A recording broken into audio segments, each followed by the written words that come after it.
موگه مادر جان ماست نیاورده سر سفره بخوره؟ ماست با ترشی پوده میکنی، غذا تو بخور مادر. مام بزرگ برام ماست میاری؟ آره قربون اون شکل ماهت برم من. جلا بودو برو ماست از آشپزخونه وردا بیار. خواهی اگه پوده که بره همه پوده، چجور بره ما پوده بره این نپوده. چقدر زبون درازی میکنی؟ بودو ببینم. پاشو. والدین فرزندان دختر را بیشتر از فرزندان پسر دوست دارن. طبق آخرین تحقیقات انجام شده پدر مادرها دخترها رو بیشتر از پسر دوست دارن. خب طبیعی هم هست. همه دخترها رو بیشتر دوست دارن از پسرها. شما نگاه کن بچه پسر تا 4-5 سالگی بله خیلی شیرینه، قشنگه.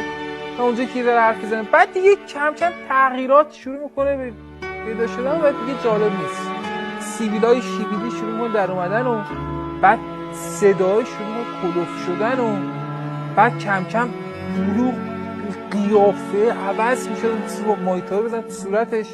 اینقدر دخترها مهربون و ناز هستن، انسانای خاص و پسرها واقعا هر چی ما میکشیم فرزند ذکوره. همین الان اگه از بچه پسر بده از خونه بیرونش کنیم و بهش هم نگید که چیه هست.